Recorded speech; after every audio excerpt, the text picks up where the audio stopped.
19 सितंबर 1960 भारतीय प्रधानमंत्री जवाहरलाल नेहरू और पाकिस्तानी राष्ट्रपति अयूब खान ने सिंधु, चिनाब, झेलम, रावी, सतलज और ब्यास नदियों के नियंत्रण और प्रबंधन के लिए सिंधु जल संधि पर हस्ताक्षर किए। पाकिस्तान और सऊदी अरब के बीच रक्षा समझौता। इस संधि के तहत दोनों देशों ने यह तय किया है कि अगर किसी बाहरी देश ने किसी एक पर हमला किया तो उसे दोनों देशों पर हमला माना जाएगा। यह समझौता पाकिस्तान के प्रधानमंत्री शहबाज शरीफ और सऊदी क्राउन प्रिंस मोहम्मद बिन सलमान के बीच हुआ। इजराइल द्वारा कतर पर हमले के बाद अमेरिका की दोस्ती के बूते अब रक्षा गारंटी की गारंटी नहीं है, इसलिए इस तरह के समझौते हो रहे हैं। ऑपरेशन सिंदूर से बौखलाकर कश्मीर में आतंकवाद को पुनर्जीवित करने के लिए सीमा पर आतंकियों की घुसपैठ कराने की साजिश रच रहा है। लगभग 40 आतंकी लॉन्चिंग पैड पर मौजूद है जिन्हें घुसपैठ करने की कोशिश की जाएगी। भारतीय सुरक्षा एजेंसियों भी घुसपैठ रोकने के लिए तैयार है और अपनी रणनीति को बेहतर बना रही है। लोकसभा में विपक्ष के नेता राहुल गांधी ने वोट चोरी के मुद्दे पर दूसरी बार प्रेस कॉन्फ्रेंस की। दिल्ली के इंदिरा भवन ऑडिटोरियम में एक पीसी को संबोधित करते हुए कहा कि वो सबूतों के साथ बात करेंगे। राहुल गांधी ने देश के मुख्य चुनाव आयुक्त ज्ञानेश कुमार पर भी निशाना साधा और कहा कि सीईसी उन लोगों को बचा रहे हैं जिन्होंने भारतीय लोकतंत्र को नष्ट किया है। पाकिस्तान अब नकली खिलाड़ी एक्सपोर्ट करने लगा है। सुनने में अजीब लगेगा, लेकिन पाकिस्तान के सियालकोट से 22 सदस्यीय एक फुटबॉल टीम जापान पहुंची। वहां पहुंचते ही अधिकारियों को इन खिलाड़ियों के डॉक्यूमेंट्स पर शंका हुई। जांच करने पर पता चला कि ये सब फर्जी खिलाड़ी थे जो नकली डॉक्यूमेंट के सहारे जापान पहुंचे थे। तुरंत उन्हें हिरासत में लिया गया और वापस पाकिस्तान डिपोर्ट कर दिया गया। इस सख्त चेतावनी भी जारी की गई। जैश ए मोहम्मद के आतंकी कमांडर इलियास कश्मीरी ने पाकिस्तान के सेना प्रमुख आसिम मुनीर की पोल खोलते हुए बड़ा खुलासा किया है। उसने कबूल किया है कि ऑपरेशन सिंदूर में मारे गए आतंकवादियों के जनाजे में पाकिस्तानी आर्मी के ऑफिसरों को भेजने का आदेश आर्मी चीफ ने दिया था। कश्मीरी ने पाकिस्तान में आतंकी ठिकाने होने का भी कबूलनामा किया है। गृह मंत्री अमित शाह बिहार विधानसभा चुनाव की तैयारी को लेकर पटना पहुंचे। वे रोहतास के शाहाबाद और मगध के 20 जिलों के भाजपा नेताओं और कार्यकर्ताओं के साथ अहम बैठक करेंगे। पटना में अमित शाह के स्वागत के लिए डालमिया नगर खेल मैदान से कैनाल रोड तक सजावट की गई है। बिहार सरकार ने कांग्रेस के उन आरोपों का खारिज कर दिया जिसमें कहा गया था कि भागलपुर में 2400 मेगावाट पावर प्लांट लगाने के लिए सरकार ने उद्योगपति गौतम अडानी को सिर्फ 1 रुपये प्रति वर्ष की कीमत पर 1050 एकड़ जमीन दे दी। अब बिहार के उद्योग मंत्री नीतीश मिश्रा ने बताया है कि सबसे कम बोली के आधार पर यह प्रोजेक्ट अडानी पावर लिमिटेड को दिया गया है। न्यूयॉर्क में संयुक्त राष्ट्र में भारत के अस्थायी प्रतिनिधि पर्वथा नेनी हरीश ने बताया है कि हालिया भूकंप के बाद भारत मानवीय सहायता पहुंचाने वाले देशों में से था। भारत ने अफगानिस्तान को अब तक 50,000 टन गेहूं, 330 टन दवाइयाँ, कंबल, स्वच्छता किट, कीटनाशक और राहत सामग्री भेजी है। साथ ही 2000 अफगान छात्रों जिसमें 600 लड़कियां शामिल है छात्रवृत्ति दी गई। विपक्ष के नेता राहुल गांधी ने एक बार फिर प्रेस कॉन्फ्रेंस में प्रेजेंटेशन के माध्यम से वोटर लिस्ट और चुनाव में कथित गड़बड़ी का मुद्दा उठाया। उनके निशाने पर एक बार फिर भारत का चुनाव आयोग था। पिछली बार उन्होंने वोटर लिस्ट में अवैध एडिशन की बात कही थी। इस बार उन्होंने वोटर लिस्ट में डिलीटेशन को लेकर सवाल उठाया है। दिल्ली के विद्यालयों के लिए आयोजित 97वीं युवा सांसद प्रतियोगिता में युवकों की नई सोच, ऊर्जा और दृष्टिकोण को सुनना प्रेरणादायक है। युवा संसद न केवल लोकतांत्रिक मूल्यों की समझ बढ़ाती है बल्कि छात्रों को संवाद, तर्क वितर्क और नेतृत्व की कला भी सिखाती है। यहाँ हर आवाज भविष्य की संभावनाओं की झलक दिखाती है। आइए इन प्रतिभाशाली युवाओं को सुने और उनके सपनों और विचारों से प्रेरणा ले। यही पीढ़ी आने वाले कल का भारत बनाएगी। प्रधानमंत्री विश्वकर्मा कौशल सम्मान योजना। प्रधानमंत्री विश्वकर्मा कौशल सम्मान योजना की शुरुआत कारीगरों और शिल्पकारों के जीवन स्तर को सुधारने के लिए की गई, जिससे उसके कौशल को बढ़ाने के साथ ही उसके उत्पादों तथा सेवाओं की पहुंच को विस्तारित किया जा सके। योजना का उद्देश्य कारीगरों और शिल्पकारों को उनके व्यवसायों के लिए संपूर्ण सहायता प्रदान करना है। प्रधानमंत्री नरेंद्र मोदी नेपाल की अंतरिम सरकार की प्रधानमंत्री श्रीमती सुशीला कार्की के साथ गर्मजोशी से बातचीत हुई। हाल ही में हुई दुखद जनहानि पर हार्दिक संवेदना व्यक्त की और शांति एवं स्थिरता बहाल करने के उनके प्रयासों को प्रति भारत के दृढ़ समर्थन की पुष्टि की। साथ ही मैंने उन्हें और नेपाल की जनता को कल उनके राष्ट्रीय दिवस पर हार्दिक शुभकामनाएं दी। भारतीय रक्षा इंजीनियर सेवा ने 76वां स्थापना दिवस मनाया। रक्षा सचिव राजेश कुमार सिंह ने विश्व स्तरीय बुनियादी ढांचे के माध्यम से राष्ट्रीय रक्षा तैयारियों को मजबूत बनाने में IDAC कैडेट के अधिकारियों की भूमिका की सराहना की। देश भर के सैन्य केंद्रों पर तैनात इस संवर्ग के अधिकारी वैवाहिक आवासों, तकनीकी और प्रशासनिक भवनों से लेकर हवाई अड्डों, हैंगरों, नौसेना घाटों, अस्पतालों और नौसेना, वायुसेना, तटरक्षक बल एवं DRDO के लिए विशेष सुविधाओं तक रक्षा और संरचना के निर्माण और रखरखाव का दायित्व निभाते हैं। केरल में ब्रेन ईडिंग अमीबा एक बार फिर कहर ढा रहा है। साल की शुरुआत से लेकर अब तक दुर्लभ मस्तिष्क संक्रमण से 65 से ज़्यादा मामले सामने आ चुके हैं, जबकि 19 मौतें हो चुकी है। इन्फेक्शन के मामले में पूरे राज्य में छोटे छोटे हिस्से में दिख रहे हैं। प्रधानमंत्री नरेंद्र मोदी ने स्वस्थ नारी सशक्त परिवार अभियान और 8वें राष्ट्रीय पोषण माह का शुभारंभ किया। प्रधानमंत्री नरेंद्र मोदी मातृत्व वंदना योजना के तहत देश भर में 15 लाख से अधिक लाभार्थियों को नगद लाभ वितरण किया गया। महाराष्ट्र के सतारा जिले के कोरेगांव तालुका में एक अनोखी घटना हुई। 27 साल की काजल विकास खाकरोडिया ने एक साथ 4 बच्चे को जन्म दिया है। इनमें 3 बेटी और 1 बेटा है। इससे पहले काजल को 5 साल पहले 3 जुड़वा बच्चे हुए थे। यह मुश्किल डिलीवरी सीजेरियन सेक्शन से की गई। मां और सभी बच्चे स्वस्थ है। इस खबर से सतारा जिला अस्पताल में खुशी का माहौल है।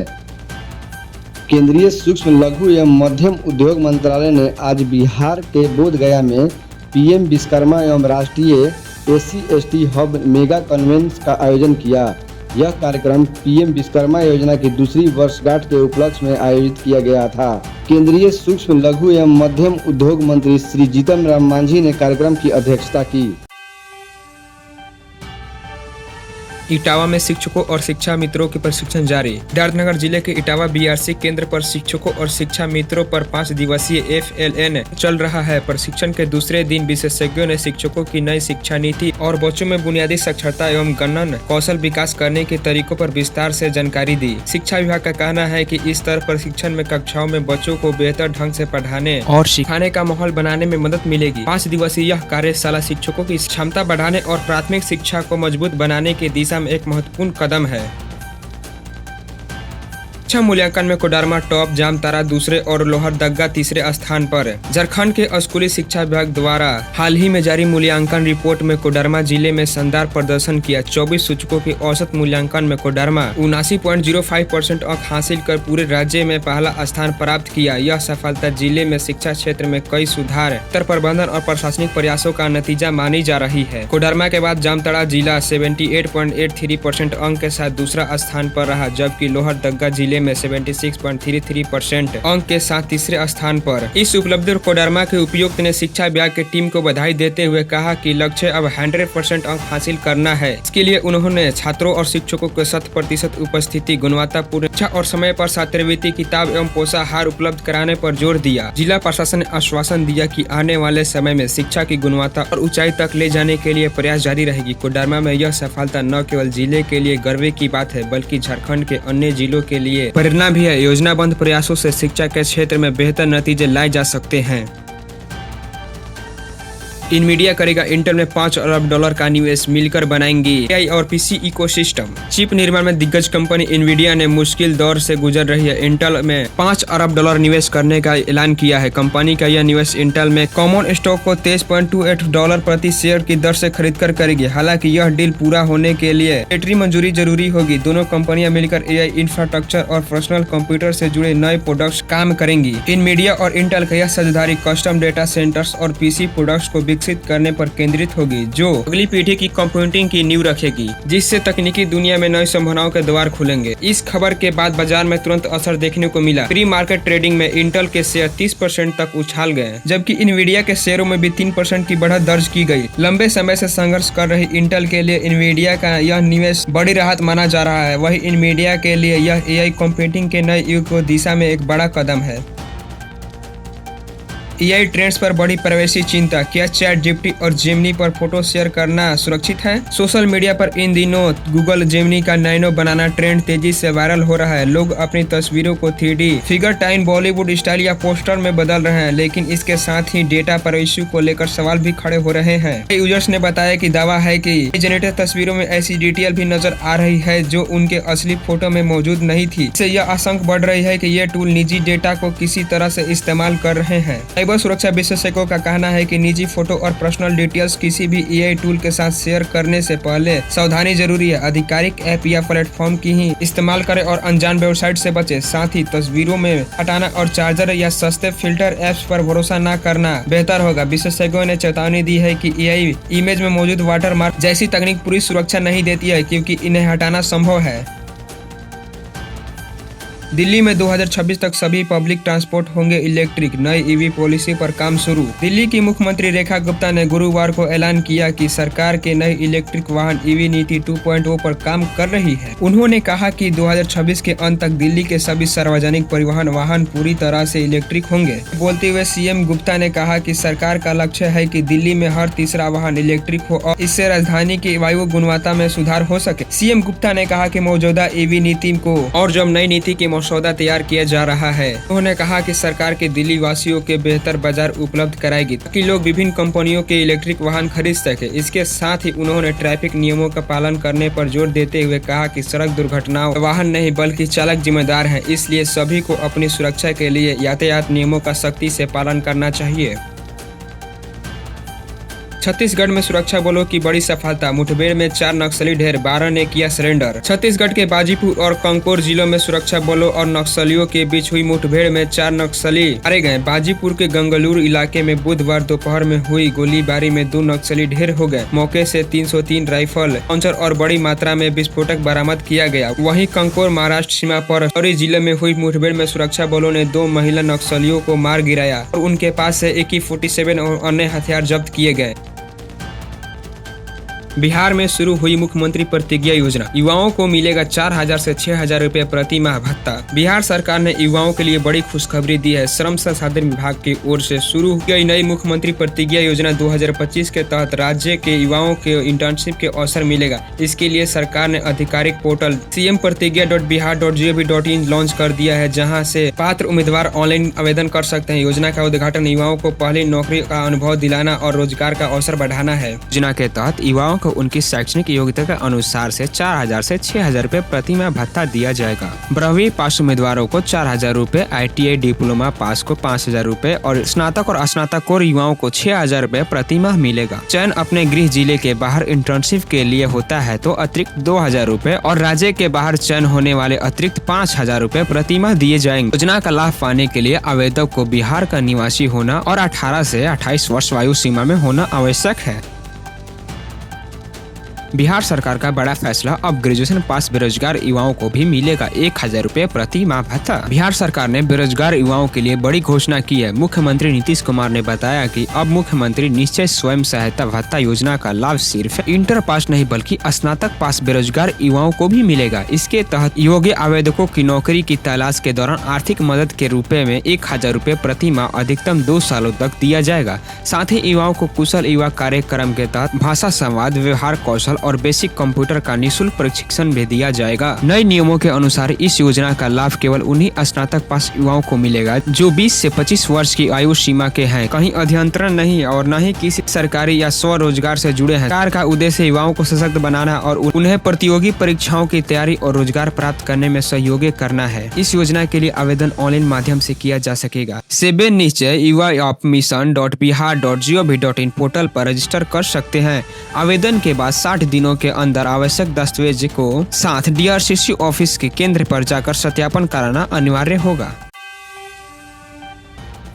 पहाड़ों पर कुदरत का कहर, इस कदर देखने को मिल रहा है जैसे दुनिया तबाह होने जा रही है। बता दें कि पहाड़ों पर स्थिति दिन प्रतिदिन खराब होती जा रही है। देहरादून में तो यह है कि जगहों पर बादल फटने और भूस्खलन से सड़कें तबाह हो गई है, घर पानी के साथ साथ बह गए हैं। कई लोगों की मौत की खबर है तो कई अभी भी लापता है। इसके अलावा मौसम विभाग ने अगले कुछ घंटों के लिए भयंकर बारिश, आंधी तूफान और अलर्ट जारी किया है। इसके अलावा मैदानी इलाकों में भी कहीं भयंकर बारिश तो कहीं बिजली गिरने का अलर्ट है, जिससे लोगों की परेशानी बढ़ा दी है। मौसम विभाग के अनुसार राजधानी दिल्ली में कुल आंशिक रूप से बादल छाए रहेंगे। कुछ स्थानों पर 1 या 2 बार हल्की से बारिश होने की संभावना है। सुबह के समय मुख्य सतही हवाएं दक्षिण पूर्व दिशा में चलने की संभावना है। इनकी गति 8 से 12 किलोमीटर प्रति घंटे की रफ्तार से रहेगी। वहीं 21 सितंबर को आसमान में मौसम साफ रहेगा। बिहार के कई जिलों में पिछले 3 दिनों से झमाझम बारिश हो रही है। मौसम विभाग ने आज भी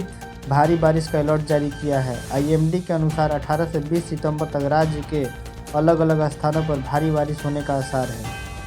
यूपी के कई जिलों में आज और कल खूब बारिश हुई। मौसम विभाग के अनुसार मानसून अभी भी 1 से 2 दिन अच्छी बारिश होने की संभावना है। पिछले 24 घंटों में यूपी में दक्षिण पश्चिम मानसून सक्रिय रहा। इस दौरान कई जिलों में जमकर बारिश हुई, वहीं कुछ जिलों में बारिश का औसत माध्यम रहा। राज्य में मौसम का कहर जारी रहा है। IMD ने देहरादून, टिहरी, हरिद्वार, नैनीताल और बागेश्वर जिलों के लिए भारी से भारी बारिश का आकाशीय बिजली गिरने का ऑरेंज अलर्ट जारी किया है।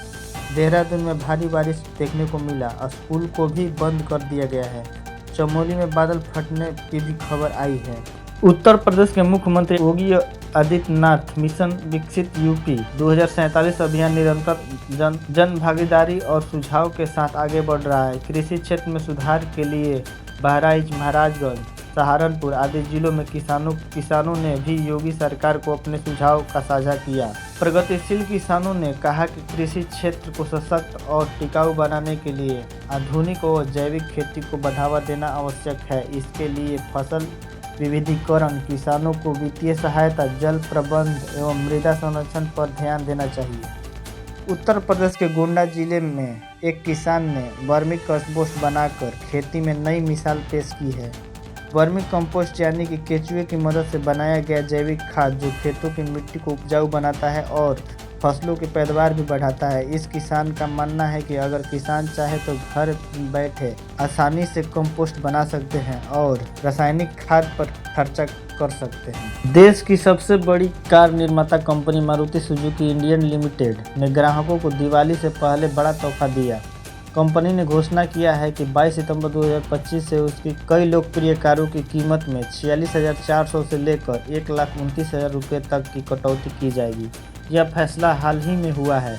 GST दरों में संशोधन के बाद लिया गया है। जब बॉलीवुड के सबसे बड़े बादशाह का बेटा पर्दे के पीछे बैठकर कहानी बुनने निकले तो उम्मीद का आसमां छूना तय है। लेकिन क्या उम्मीद है इस बोझ तले वो दब गया है? जवाब है नहीं। जी हाँ, शाहरुख खान के लाडले आर्यन खान ने अपने निर्देशन की पहली पारी द बैट्स ऑफ बॉलीवुड से न सिर्फ सबका ध्यान खींचा है बल्कि यह साबित कर दिया है कि वो सिर्फ एक एक्टर नहीं बल्कि एक विजनरी फिल्म मेकर भी हैं। लगातार दूसरे दिन शेयर बाजार में बड़ी तेजी से देखने को मिला। सेंसेक्स आज 385 अंक की तेजी के साथ खुला। सेंसेक्स 22,705 अंक उछालकर 22,705 अंकों की छलांग लगा दी है। निफ्टी 25,300 के पार निकला। बीते 2 दिनों में शेयर बाजार में तेजी जारी रही। टैरिफ के डर से जूझ रहे बाजार को बल और उक्त मिला है। जब खबर आई कि भारत और अमेरिका के बीच ट्रेड डील पर बातचीत शुरू हो रही है तो बाजार का सेंटीमेंट पॉजिटिव होने लगा। निवेशकों का भरोसा बढ़ने लगा और बाजार ऊपर चढ़ने लगा। उत्तराखंड के गढ़वाल से बीजेपी के सांसद अनिल बलूनी भूस्खलन पीड़ितों से मिलने पहुंचे। इसी दौरान रास्ते में भूस्खलन होते देख वो रुक गए। अपनी गाड़ी से उतरकर वो बाकी लोगों को पीछे आने को कह रहे थे। तभी पहाड़ इतनी तेजी से भरभरा कर गिरा कि अनिल बलूनी भी घबरा गए और तेजी से पीछे की ओर भागे। बलूनी ने ट्वीट कर कहा, उत्तराखंड में इस वर्ष आई भीषण अतिवृष्टि और भूस्खलन ने गहरे घाव दिए हैं। मध्य प्रदेश के दतिया जिले के कलेक्टर IAS स्वप्निल वानखड़े ने अनाथ लड़की से गर्मजोशी से बातचीत की और उसकी पढ़ाई का वादा किया। उन्होंने उसकी 3 बहनों के लिए वित्तीय सहायता सुनिश्चित की और स्कूल में दाखिला के लिए रेड क्रॉस की मदद ली। वीडियो वायरल हुआ और लोगों ने उसकी ईमानदारी, दयालुता और त्वरित कार्रवाई की सराहना की।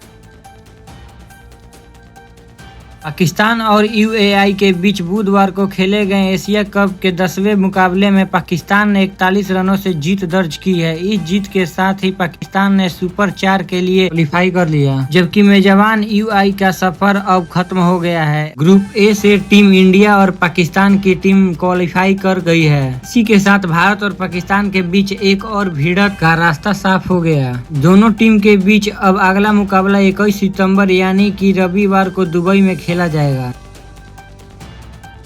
ऑनलाइन भीख मांगता है ये शख्स, मिनटों में आ जाता है मोटा पैसा, 5 लाख है फॉलोअर्स। आपने सड़कों, मंदिरों या रेलवे स्टेशन पर बहुत से भिखारियों को देखा होगा, लेकिन क्या आपने कभी ऑनलाइन भीख मांगने वाले भिखारी देखा है? जी हाँ, एक भिखारी ऐसा भी है जो यूट्यूब पर लाइव आकर भीख मांगता है। इस ऑनलाइन भिखारी का नाम गौतम सूर्य है।